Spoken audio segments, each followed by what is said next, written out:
Atenção! Vai começar agora uma teleaula de manutenção do curso profissionalizante. Este módulo tem um total de 35 aulas. Hoje, você vai assistir a teleaula número 29. Bons estudos!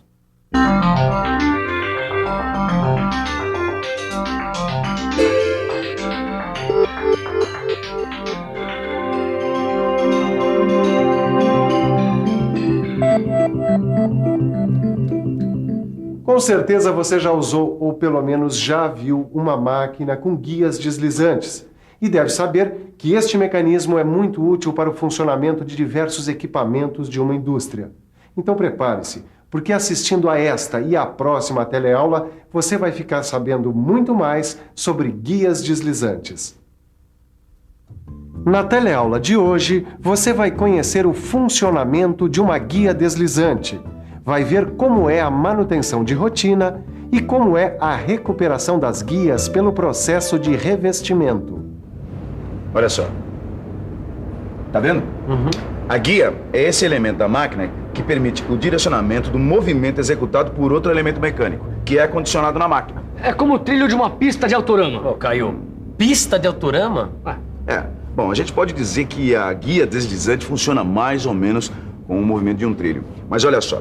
Os movimentos de rotação executados pelos eixos são direcionados pelos mancais em que eles se apoiam. Tudo bem, mas e as guias das máquinas? Essas que têm elementos que executam movimentos retilíneos? Nesse caso aí, o movimento é direcionado por guias feitas com prismas deslizantes. Olha só, vou mostrar para vocês. Aqui dá para ver bem.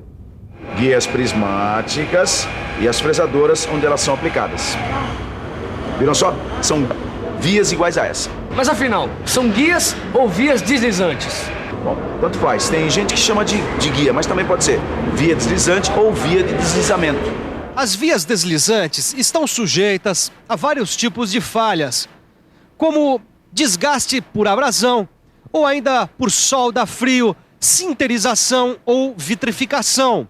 Por causa desses tipos de desgastes, as vias deslizantes são fabricadas com materiais muito resistentes aos desgastes.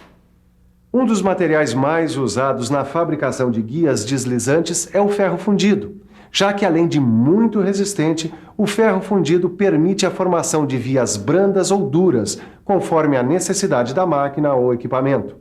No caso das vias duras, elas são tratadas por chama ou indução e depois retificadas. E os carros usados nas vias deslizantes? Exatamente, como é que eles são emparelhados? Bem, existem algumas possibilidades, mas o melhor mesmo é a gente ver isso de perto.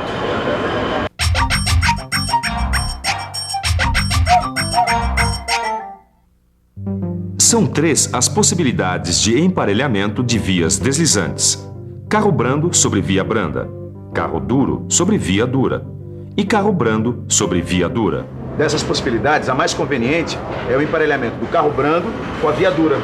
Não entendi por quê. Não, porque o carro brando, sendo uma peça menor, ele funciona como uma peça de desgaste. Eu entendi. Ele acaba preservando a via deslizante.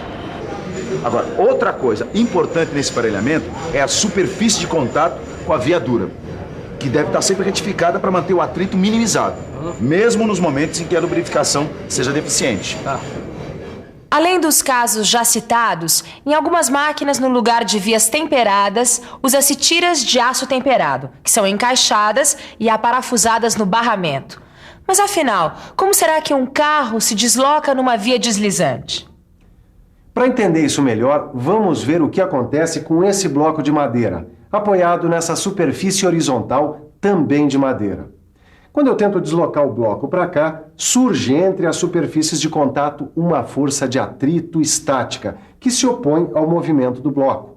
Essa força vai adquirindo valores cada vez mais crescentes, que vão de 0 newton até um valor máximo. É a etapa de arranque, só que agora o bloco é sujeito à força de atrito dinâmico de deslizamento, que é menos intensa do que a força de atrito estático máxima. Aí, quando a força de atrito atingir o valor máximo, o bloco começa a se deslocar. Da onde se conclui que é mais difícil fazer um corpo começar a se movimentar sobre uma superfície do que manter o movimento do corpo depois que ele já começou. Mas você quer dizer o que com isso? Calma aí. Eu quero dizer o seguinte, que além das forças de atrito dinâmico e estático, existe também a força de rolamento. Força do quê? Força de rolamento. É uma força que aparece sempre quando um corpo rola sobre o outro sem deslizar. Mas e essa força, ela também é forte? No entanto, acontece como os pontos de contato entre o corpo rolante e a superfície na qual ele se apoia é sempre muito pequeno, a força de atrito de rolamento é de pequena intensidade.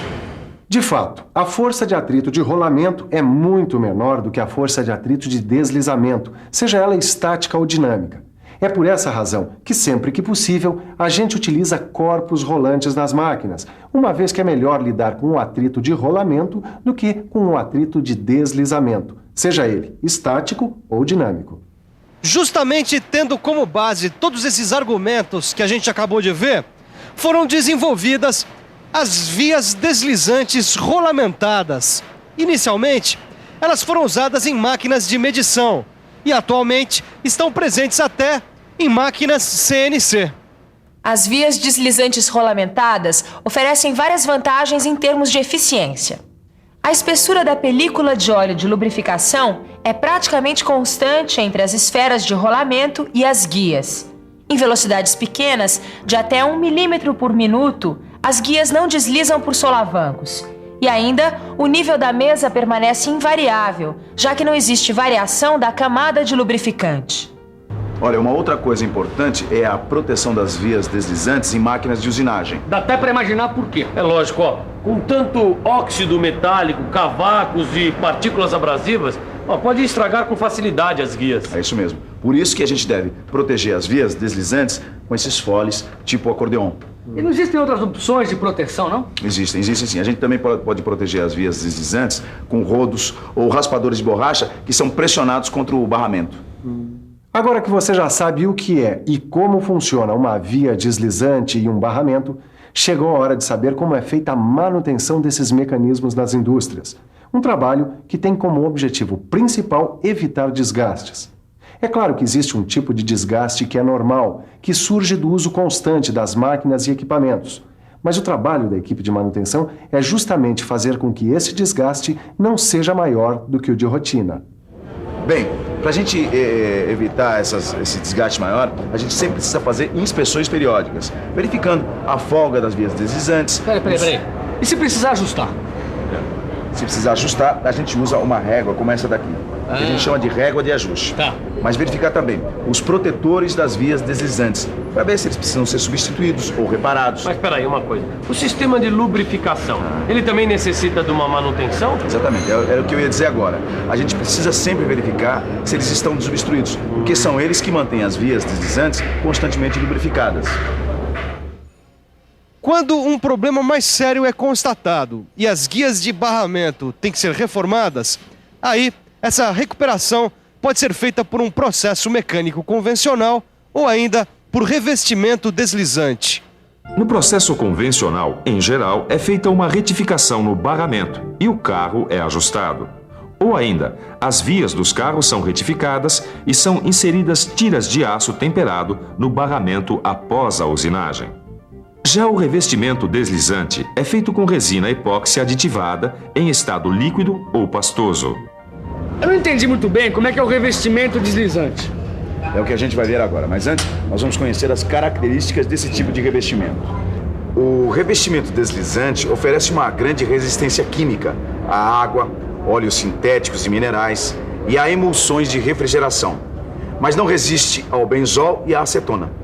Tem boa resistência ao desgaste e capacidade de embutir corpos estranhos.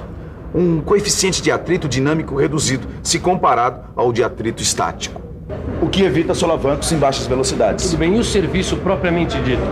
Bom, a temperatura deve estar entre 70 e 80 graus Celsius. O tempo de utilização é de mais ou menos 1 hora e o tempo de cura de 18 horas, a uma temperatura de 20 graus Celsius. Legal. Então era da gente colocar a mão na massa.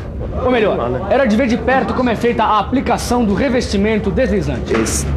A aplicação do revestimento deslizante é feita com espátula ou injeção. No caso da aplicação com espátula, a gente coloca o carro sobre o barramento para obter a moldagem adequada. Quando a camada endurecida estiver pronta, a gente abre os canais de lubrificação e, se necessário, rasqueteia. E uma outra vantagem do revestimento deslizante é que ele permite o conserto de falhas causadas por excesso de atrito ou por falhas de usinagem. Por causa de todas essas vantagens, algumas máquinas hoje em dia já saem da fábrica com o revestimento deslizante aplicado. Além dos processos que você já viu, as guias das máquinas ferramenta também podem ser recuperadas através de um outro processo, que reduz o atrito e o desgaste e aumenta a exatidão e a vida útil do equipamento, e que você vai ver mais de perto. Primeiro a gente cola nas guias de mesas e carros uma manta de material especial com características específicas. Depois de colado, é só usinar o material com rasquete, fresa ou retífica. Deu para entender o que é e como conservar uma guia com revestimento deslizante? Na dúvida, o melhor é revisar. E atenção, se liga aí que é hora da revisão. Na teleaula de hoje, você viu que a maior parte das guias deslizantes é feita de ferro fundido.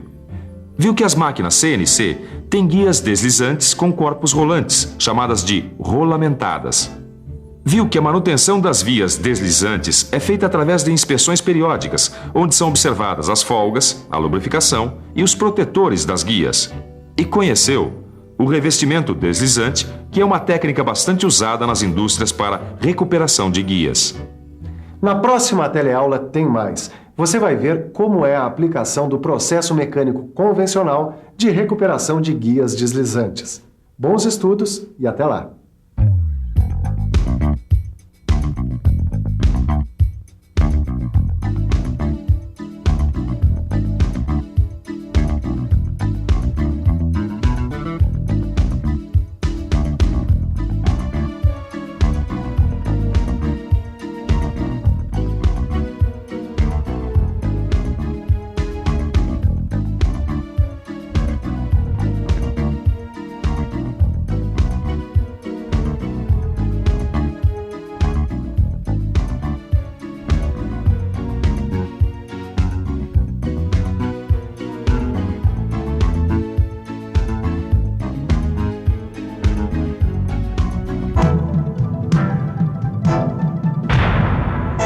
Telecurso 2000, um programa de educação do Sistema Fiesp e da Fundação Roberto Marinho.